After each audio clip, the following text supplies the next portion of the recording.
में शहबाज शरीफ ने परसों 31 की रात को आपकी मौजूदगी में उड़ान पाकिस्तान जो है इकॉनमी के हवाले से वो एक रोड मैप कौम के साथ शेयर किया। वो बेसिकली जो हमारा नेशनल इकोनॉमिक काउंसिल में जो जून में हमारा 5 साल का हमेशा 5 ईयर प्लान होता है पाकिस्तान का, काफ़ी कंट्रीज इस तरह अपने प्लान्स बनाती हैं।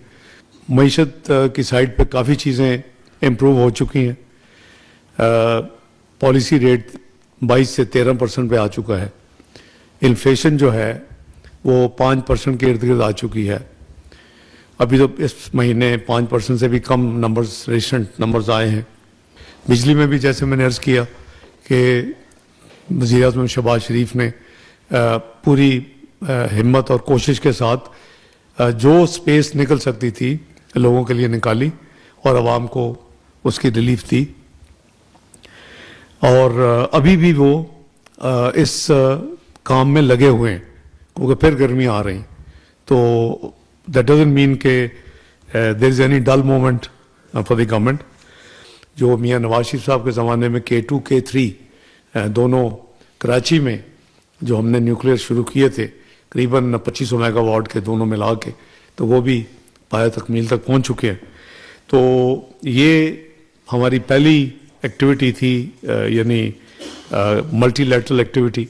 उसके बाद फिर आपको याद होगा सऊदी अरेबिया के फॉरेन मिनिस्टर हमारी दावत पे पाकिस्तान तशरीफ़ लाए अप्रैल में, और बड़ी यूज़फुल उनके साथ मीटिंग्स हुई, हमारी डिस्कशंस हुई, मल्टीलैटरल ग्लोबल इश्यूज़, हर चीज़। फिर उसी महीने में आपको याद होगा कि मरहूम ईरान के जो प्रेसिडेंट थे वो और उनके वज़ीर ख़ज़ाना तशरीफ़ लाए और बड़ी अच्छी मीटिंग्स हुई। और मुझे याद है कि इसी कमरे में उनके वज़ीर ख़ारजा और मेरी आपसे गुफ्तगू भी हुई।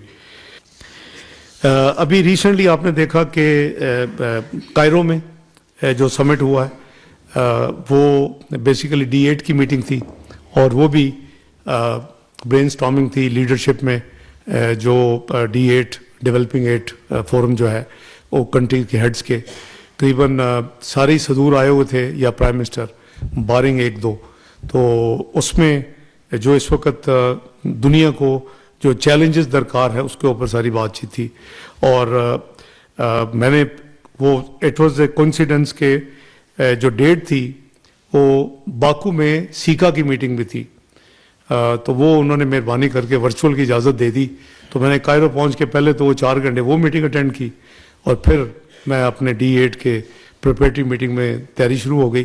फिर अगले दिन वज़ीर-ए-आज़म साहब तशरीफ़ लाए और वो जो अपना D8 का समिट था, यानी हेड्स ऑफ गवर्नमेंट या हेड्स ऑफ स्टेट, वो फिर हुआ। तो ये मैंने थोड़े से आपको थोड़े से रन डाउन दिए हैं कि ये 10 महीने में जो हमारी एफर्ट्स हैं वो क्या थी। और इसमें हमें अल्हम्दुलिल्लाह, जैसे मैंने कहा कि हमने पाकिस्तान को, अब कोई ये नहीं कह सकता कि जी पाकिस्तान तन्हाई का शिकार है। हम 8वीं दफ़ा सिक्योरिटी काउंसिल के 75 साल में मेंबर मुंतखब हुए हैं, लेकिन इस दफ़ा अनलाइक पास्ट हम रिकॉर्ड वोट्स के साथ अल्हम्दुलिल्लाह ओवरवेलमिंग सपोर्ट 182 वर्सेस 5। तो अल्हम्दुलिल्लाह उसमें हम अपना भरपूर रोल अपना किरदार करेंगे। कल से हमने वहाँ सीट संभाल ली है। इस वक्त गालिबन अल्जीरिया के पास है उसकी प्रेसिडेंटशिप। पाकिस्तान को भी मेरा ख्याल है कुछ जुलाई के इर्द गिर्द पाकिस्तान की बारी आएगी। तो हम जो हमारे कॉलीग्स हैं, जो हमारे साथी हैं, जो हमारे क्लोज ममालिक हैं, उनके साथ हम इंशाल्लाह इंटरेक्शन करेंगे सफारती मुहाज पर, और ग्लोबल जो कॉपरेशन हो सकती है ग्लोबल इश्यूज़ के ऊपर, और पाकिस्तान के मफाद में जो बायलैटरल ट्रेड इकनॉमिक जो रवाबत है और जो सिलसिले बढ़ाए जा सकते हैं उसके ऊपर इंशाल्लाह हमारी पूरी फोकस होगा। मैंने कल ही फॉरेन ऑफिस में आपके कुछ साथी मौजूद थे। मैंने अपने P5 को खासकर जो परमानेंट मेंबर्स हैं सिक्योरिटी काउंसिल के, और जो 10 इलेक्टेड होते हैं इंक्लूडिंग पाकिस्तान, تو ان کی میں نے ایک بریفنگ رکھی تھی تاکہ ان کے ساتھ ہم تھوڑا سا برین اسٹارم کریں, کچھ شیئر کریں. تو وہ ہماری الحمدللہ بڑی اچھی کل میٹنگ ہوئی ہے.